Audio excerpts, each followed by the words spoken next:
point out where it is.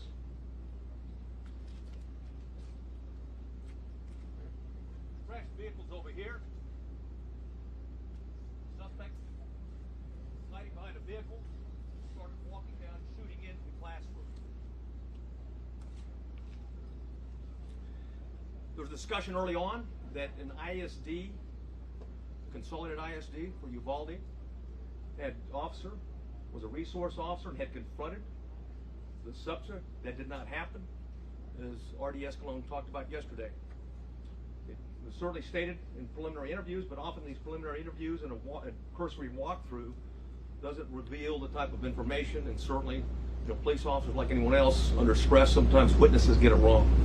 But the bottom line is that officer was not on scene, not on campus, but had heard the 911 call with a man with a gun, drove immediately to the area, sped to what he thought was the man with a gun, to the back of the school, and what turned out to be a teacher, and not the suspect. In doing so, he drove right by the suspect, who was hunkered down behind a vehicle, where he began shooting at the school.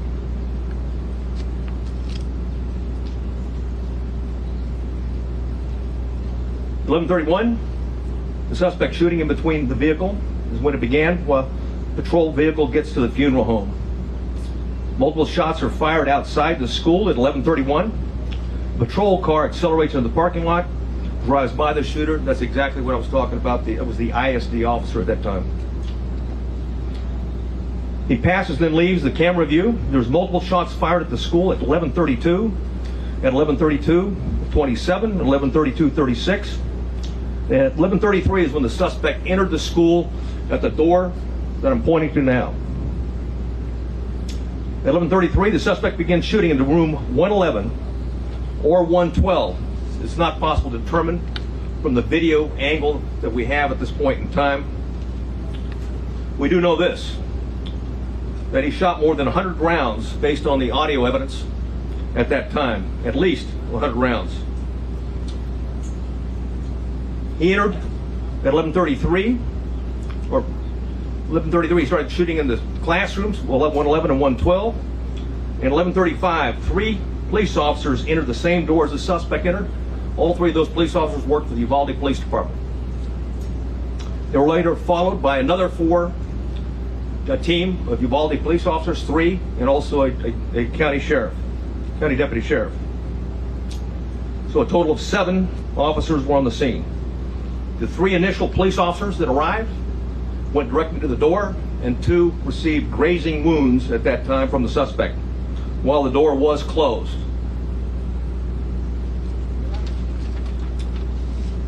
At 11:37, there was more gunfire. Another 16 rounds was fired at 11:37. 1 at 11:37 and 16 seconds, 11:38, 11:40, 11:44. At 11:51, a police sergeant and USB agents started to arrive. At 12:03, officers continued to arrive in the hallway, and there were as many as 19 officers at that time in that hallway.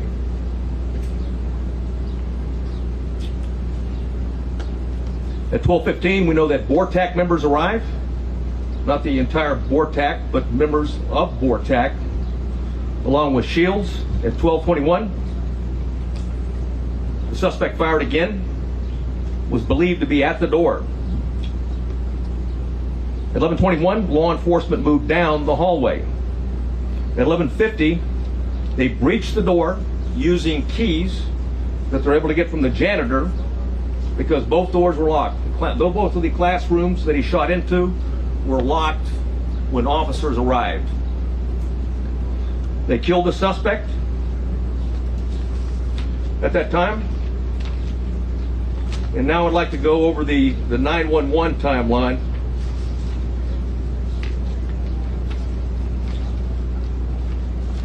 Which I'll warn you is not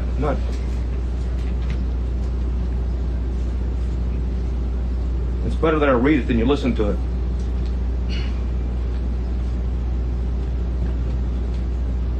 The caller identified, I'll not say her name, but she was in room 112, called 911 at 12:03. The duration of the call was 1 minute and 23 seconds. She identified herself and whispered she's in room 112. At 12:10, she called back in room 12, advised that multiple are dead. 12:13, again she called on the phone. Again at 12:16, she called back and said there was 8 to 9 students alive. At 12:19, a 911 call was made, and another person in room 111 called. I will not say her name. She hung up when another student told her to hang up. At 12:21, you could hear over the 911 call that 3 shots were fired. At 12:36,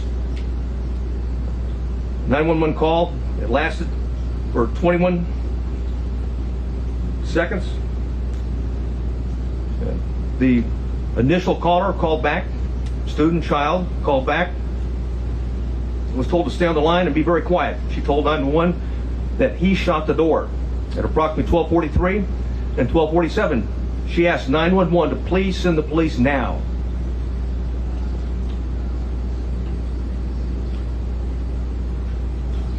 At 12:46, she said that she could hear the police next door.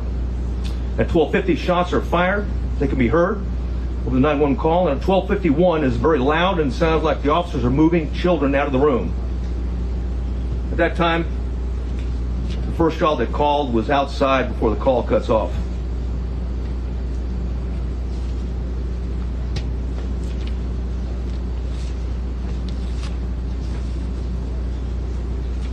Additional information that we have is that there are 58 total magazines at the school related to the crime scene. 11 of those magazines were inside the school. 3 were on the suspect's body. 2 in room 112, 6 inside room 111. 5 were on the ground, 1 was in the rifle. There were 32 magazines outside the school, but on school property. 1 just outside the school building, and 31 in the suspect's backpack that he did not take into the classrooms with him. There's 15 magazines at the crash site. There were 2 magazines at the suspect's residence for a total of 60 magazines. He had purchased and had a total of 1,657 total rounds of ammunition. 315 of those rounds were inside the school. 142 of those were spent cartridges. 173 were live rounds. 922 were outside of the school, but on school property. 22 of those were spent cartridges. 900 were live rounds. 422 were at the crash site. 22 were spent cartridges. 420 of those were live rounds. There's 35 spent law enforcement cartridges total in the school. 8 of those were in the hallway. 27 were inside the classroom. 111 where the suspect was killed.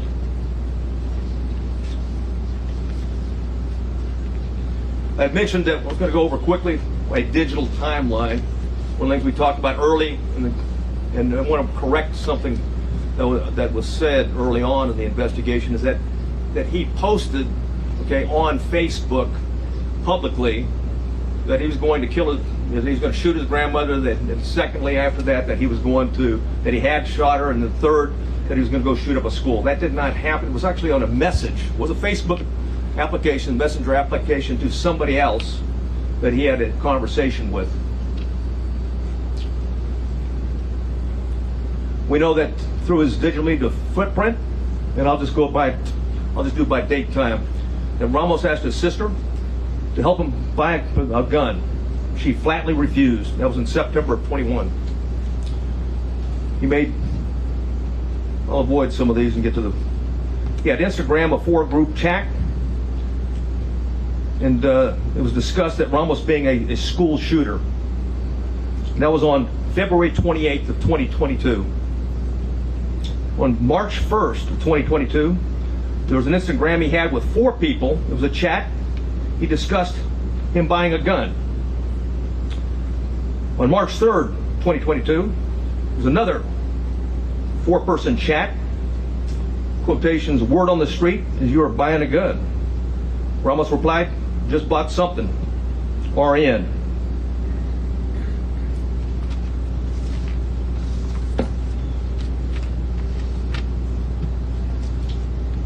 On March 14th, and there's an Instagram posting by the subject, in quotations, 10 more days.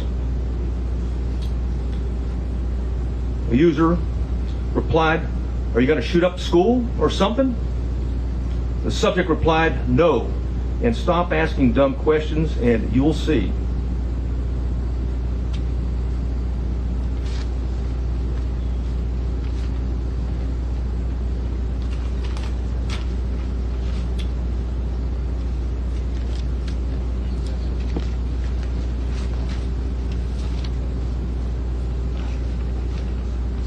I know you have many questions, and I've agreed to stay as long as we can to answer as many of those questions that we can. If I can't answer it because we don't know definitively right now, I'll simply say that. And it continues to be a preliminary investigation. There's, literally, certainly over hundreds of interviews that have been conducted, will continue to be conducted, and there's thousands of leads that will be pursued, not consecutively, but concurrently. And thanks to our federal and local partners, and I do want to mention behind me, we've got the FBI Special Agent in charge. We also have an ATF Special Agent in charge, or ASAC, and of course, who else do I got behind? Okay, my Texas Rangers, if there's any specifics that I haven't covered that I might need their particular support on. I do want to cover one thing quickly, though, before I go to questions, and that's some of the questions that we received, that we have already received.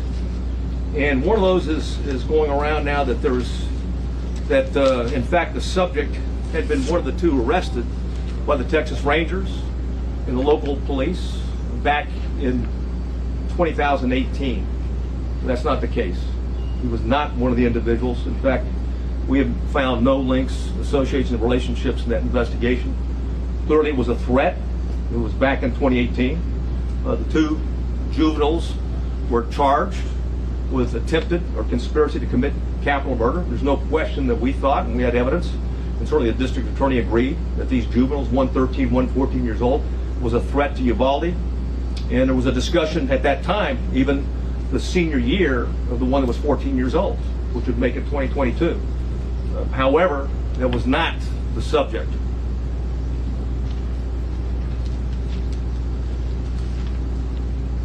Questions? Yes,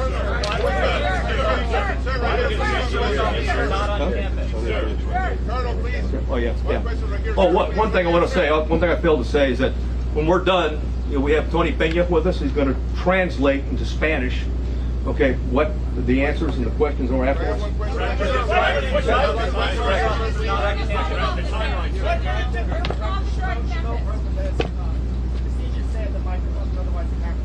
Thank you for doing this, and I do hope you stay here and take as many questions as possible. You say there were 19 officers gathered in the hallway or somewhere. What efforts were made to try and break through that door? You say it was locked. What efforts were the officers making to try and break through either that door or another door, get inside that classroom? None at that time. Why? The on-scene commander at the time believed that it had transitioned from an active shooter to a barricaded subject. Sir, you have people who are alive, children who are calling 911 saying, please send the police. They are alive. In that classroom, there are lives that are at risk. Hey, we're well aware of that. Right, but Yeah. Why was this decision made not to go in and rescue these children? Again, the on-scene commander considered it a barricaded subject, and that there was time and there were no more children at risk.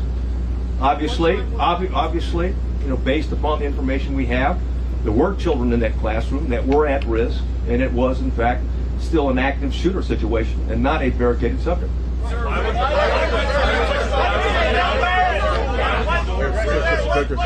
was the door propped open?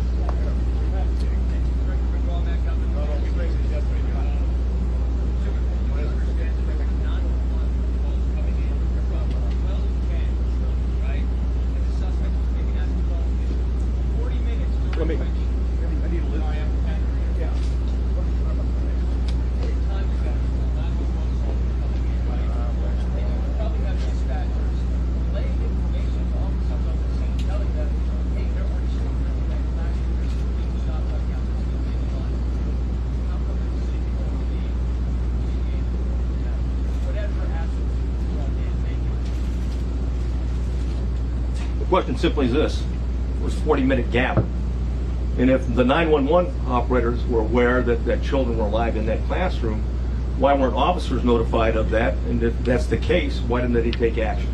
That's the question. And again, I'll go back to the answer for right now, is that it was considered, okay, the decision was made on the scene. I wasn't there, but at the same point in time, you know, a decision was made that this was a barricaded subject situation. There was time to retrieve the keys and wait for a tactical team with the equipment to go ahead and breach the door and take on the subject at that point. That was the decision, that was the thought process at that particular point in time. What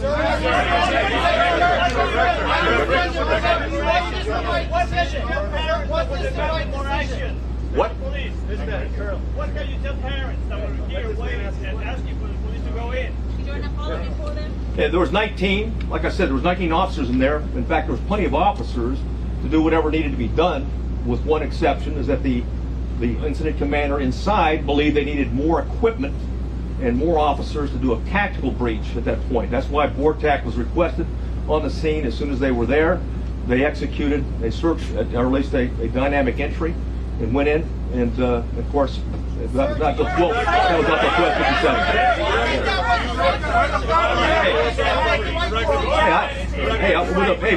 with the benefit of hindsight, stand by,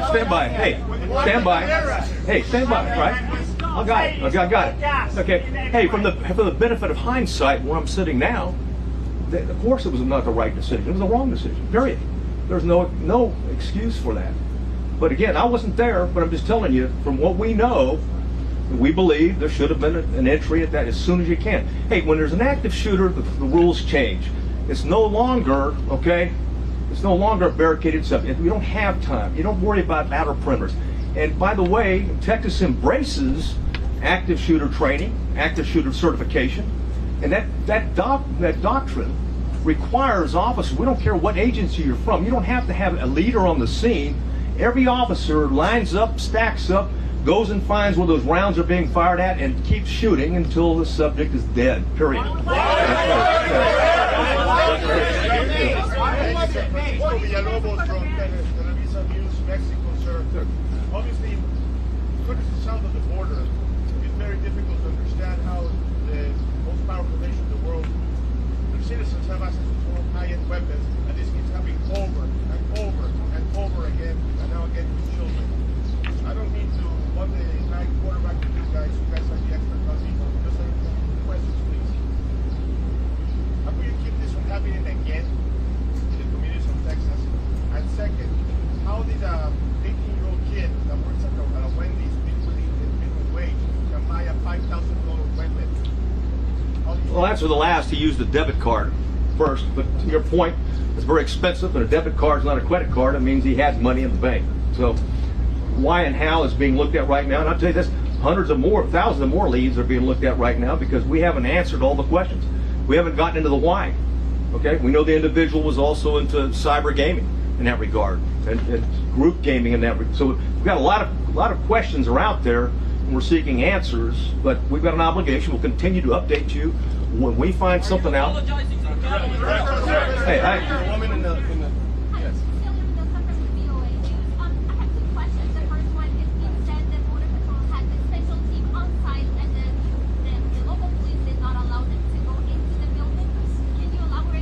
The Border Patrol agents, the BORTAC agents that were in the building, did line up. They're part of the 19 that I talked about, and the entry team, ultimately the entry team that went in. But I can tell you that they were told, just as any other officer was told, and others, even command staff that came on board, is that the incident commander at the time believed that in fact it was a barricaded subject, that we had time, there was no kids at risk.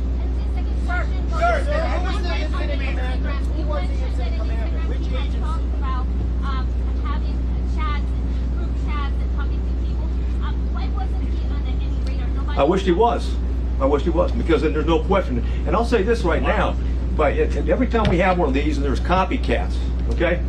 And we need the public, just like we did back in 2018, there was a public, okay, that came forward that we got 2 people that are about to shoot up a school or planned to shoot a school. it's imperative on the public when you get something, just because the guy sounds like he's a nut, he may be a nut. But just because it sounds like, well, impossible to do, he may be intended to do, as I've read the timeline based upon the chats that he had. So we need everyone, when we have a threat to life like that, to take it seriously and report it, because ultimately this is tragic. What do you tell the parents of 19 kids, or the families of two teachers? Yeah. Hey, yes, sir. Yes, sir. Once to wait for tactical gear. By 12:15, you had at least 15 officers and shields on scene. Yeah. Yet you did not reach the door until 12:50. Okay, like I've said it before, is that, well, first of all, when it comes to an active shooter, you don't have to wait on tactical gear. Plain and simple, you've got an obligation. What I know now, okay, absolutely, it was an active shooter, because you can transition. Keep in mind, in the doctrine, okay, of active shooters, you can transition from an active shooter situation to a barricaded subject, or a barricaded with hostage subject. But if shooting continues, and you have any reason to believe that there's individuals alive in there, you've got an obligation to move back to an active shooter posture, and that means everybody at the door. Are you saying those children were no longer at risk when he barricaded himself? Saying there were children alive in classroom 112, 8 to 9 children. Is that teacher, are those children still alive? And why was the school resource officer off campus? And did Uvalde SWAT respond to the scene? Well, Uvalde has a part-time SWAT team, number one. The ISD's got, they have limited officers. I think, what is it? Well, they got six. They got six. Yeah, the Consolidated Independent School District has 6 officers, and they didn't have one posted at that location. And someone said, "Hey, what do you tell the parents?" I mean, bottom line is that, or someone talked about and said, when there's kids in the room, why wasn't there an entry? Because it was believed, like I said at the time, that the subject was stationary, barricaded. There was no risk to other children. Again, on retrospect, from where I'm sitting right now, clearly there was kids in the room. Clearly, okay, they're at risk. And oh, by the way, even when you go back to shooting, there may be kids that are injured. Okay, they may have been shot but injured, and it's important for life-saving purposes to immediately get there and render aid.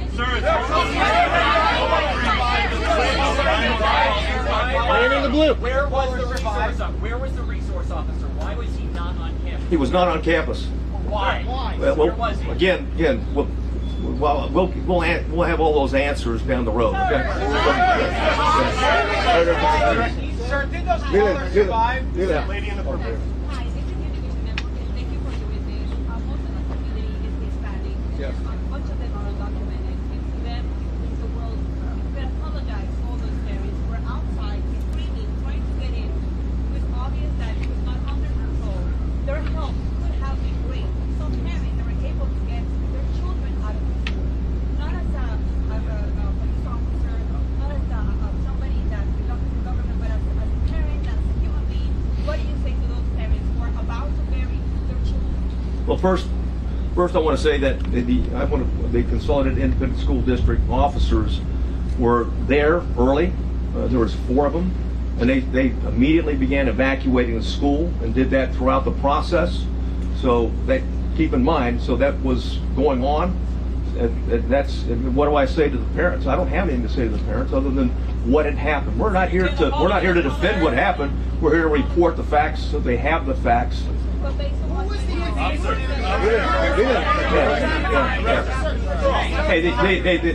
Hey, bottom line, the consultant. Director. Family members gassed or taped outside the building. I'm sorry? Oh, I don't have any information on that.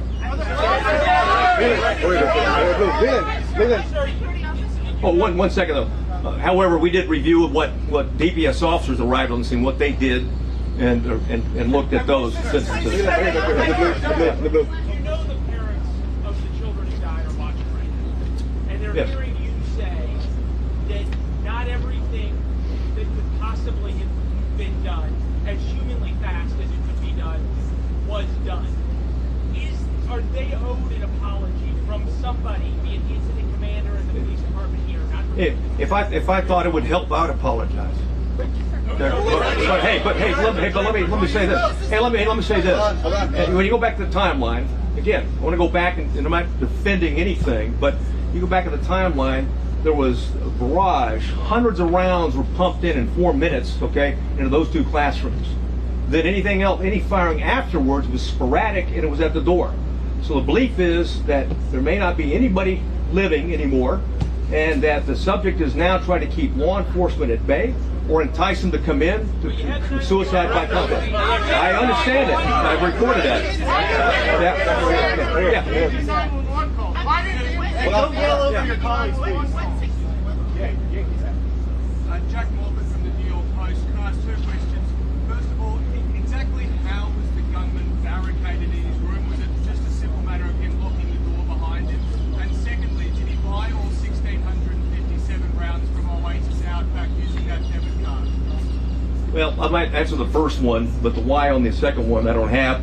The first one, that each door can lock from the inside, and both doors were locked, okay, from the inside. So the subject, when he went in, he locked the door. He came out one time into the hallway, went back in and locked the door, because at the time that the officers went in, both doors were locked. They got a key from the janitor and used it. You said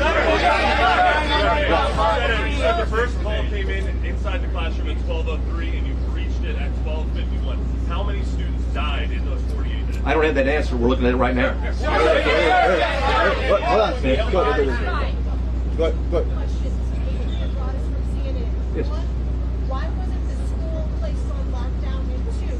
While this may be the most unpopular question here today, what is on your heart? How are you doing? It's shaking the time real quick.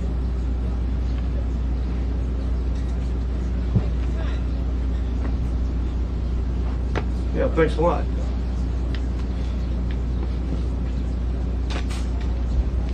You know, forget how I'm doing. What about the parents of those children? And forget about me. What about me or our officers and stuff like that? We take an oath to uphold the law and protect people. And anytime something tragic like that, we want to know why it happened and if we can do better next time, is the bottom line. And call it like it is. It is tragic. Quite frankly, I mean, there shouldn't be anybody. You know, ideally, we've been able to identify this guy as a suspect and address it before he even thought about attacking, on the 24th.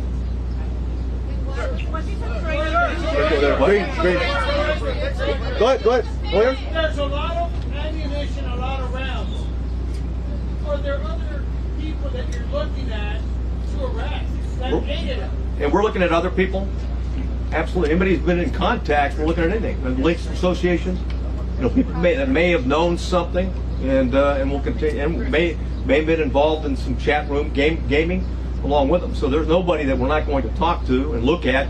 And it's certain, I can assure you that the district attorney is very proactive and very concerned about this, and that if any evidence that we bring to her that someone was an accomplice or an enabler or didn't do what they should have done, if it's in violation of the law and it meets the probable cause standards, I have no doubt that she'll take care of business like she did back in 2018 when we had 2 juveniles plot a capital murder at the school. You had 911 calls at 12:10, 12:13, Yes. 12:16. The shooter wasn't killed until 12:50. Did any of those 911 callers survive? Yes. And all of them? I can't tell you that with certainty, but more than one survived. How many children got pulled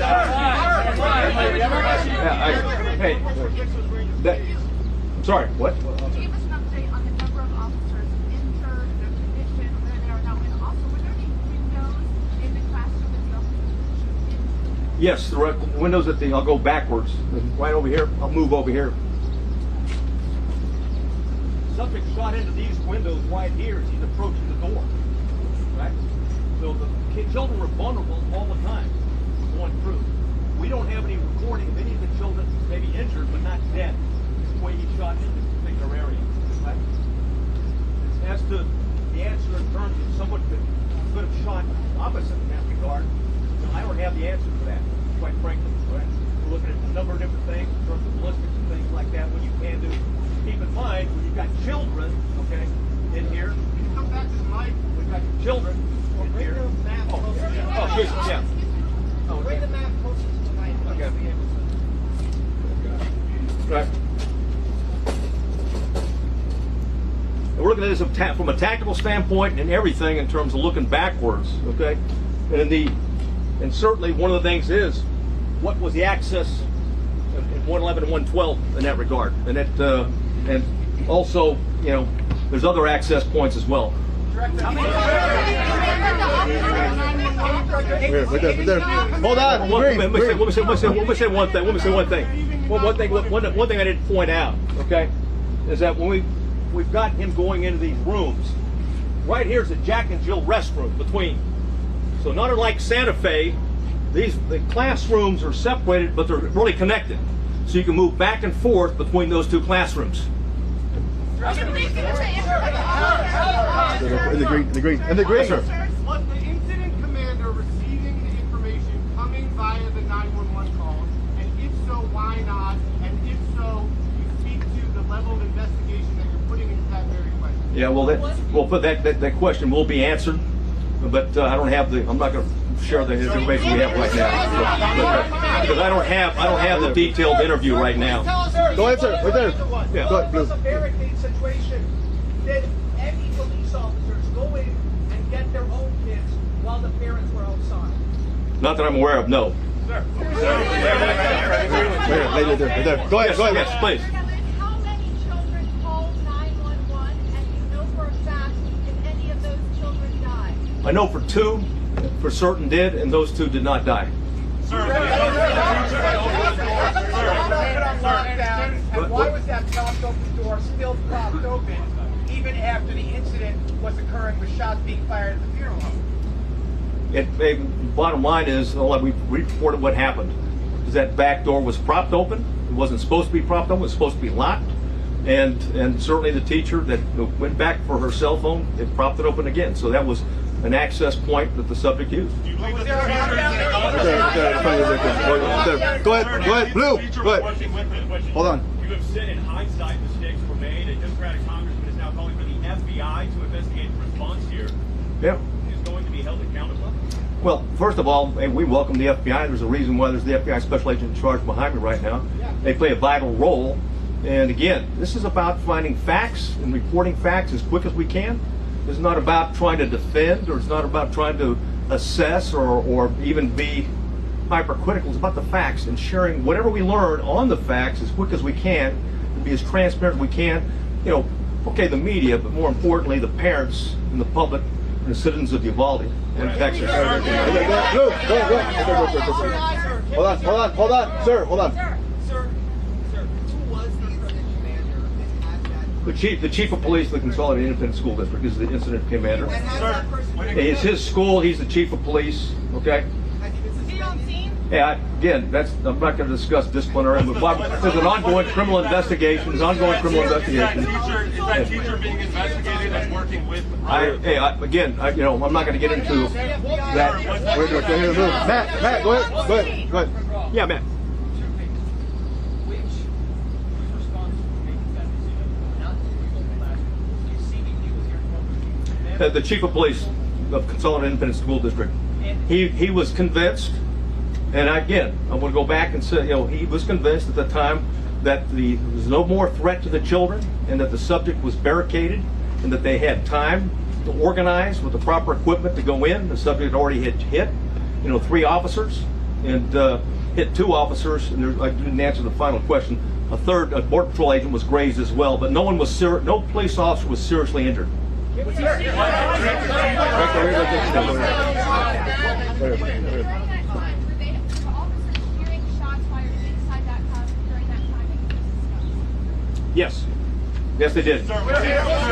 He shot, and I went through the timeline before, where he continued to shoot, and periodically, sporadically. So while they're waiting outside for the proper equipment, they're still hearing The last, I think I already gave you the timeline, and I'm sure I went through it, but the last time that the shot right before the entry, okay, was he shot at 12:21. So At the officers or at the children? no, not at the children. Well, I'll tell you what, we don't know yet. we believe it was at the door, is what he fired at. What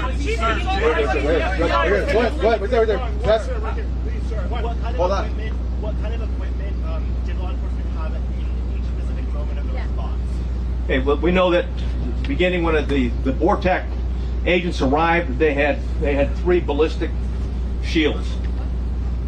Give me the last question. The teacher that propped open the door is shifting to We're gonna introduce her right here. Go ahead. Sir, the teacher that propped open the door is she Hold on. The San Antonio Fire Chief said one of the kids died in the hospital. How many kids could have been saved had they been earlier? I don't know.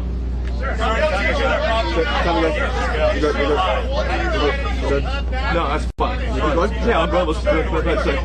Let's answer the question. Now, what do you think?